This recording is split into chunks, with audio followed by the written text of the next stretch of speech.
कानपुर आंचलिक महाविद्यालय संस्कृत विभाग तथा प्राणी विज्ञान विभाग युक्त 3 प्रथम वर्ष और द्वितीय वर्ष छात्र छात्री तरफ तृतीय वर्षर छात्र छात्री विदायकालीन संबर्धना दि जाइतिला। एहा सहित ओडिया पक्ष पालन अवसर में बहीटी किनिबा दिवस पालन हो जाइछि। महाविद्यालय अध्यक्ष श्रीजुक्त अरुण कुमार साहू मुख्य अतिथि रूप में योगदान कर पिलामानकु भल मनीष होगा सहित महाविद्यालय नाम रखा उपदेश देते। मुख्य वक्ता रूप में संस्कृत विभाग पूर्वतन मुख्या प्राध्यापिका श्रीमती पौर्णमासी पंडा जोगदे पिलामानक उज्जवल भविष्य कामना करथिले। प्राणी विज्ञान मुख्य तथा प्रशासनिक कार्यालय अधिकारी श्रीजुक्त कृपासेन्दु साहू और दर्शन विभाग मुख्य श्रीजुक्त कान्हूचरण साहू जोगदे पिलामानक उत्तरोत्तर उन्नति कामना करथिले।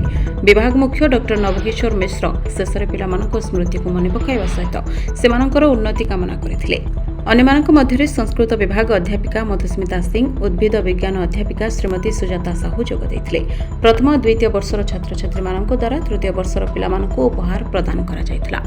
सभार आरंभ में पिलामानक मध्यरु श्रावणी षडंगी, स्मृतिरेखा, स्मृतिराणी बेहेरा, शुभश्री साहू, सौम्या रथ वेदपाठ करथिले।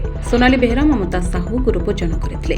अन्यमानक मध्यरे किरण चंद्रमा राउत, प्रमोदिनी मुदुली, श्रद्धांजलि नायक, शारदा दास, सीमाराणी साहू, प्रभंजन सेठी, अशोक नारायण साहू, सागरिका प्रधान, पूजाराणी प्रधान, स्वागतिका नायक, अतीत बेहेरा, सौम्यरंजन साहू, सोमेश बेहेरा, अंकिता गुरु, ममता मंत्री, विश्वरंजन महापात्र, संग्राम महाबोई, नागेश महांती, देवराज महाली, काजल प्रमुख जोगदे सहयोग करथिले।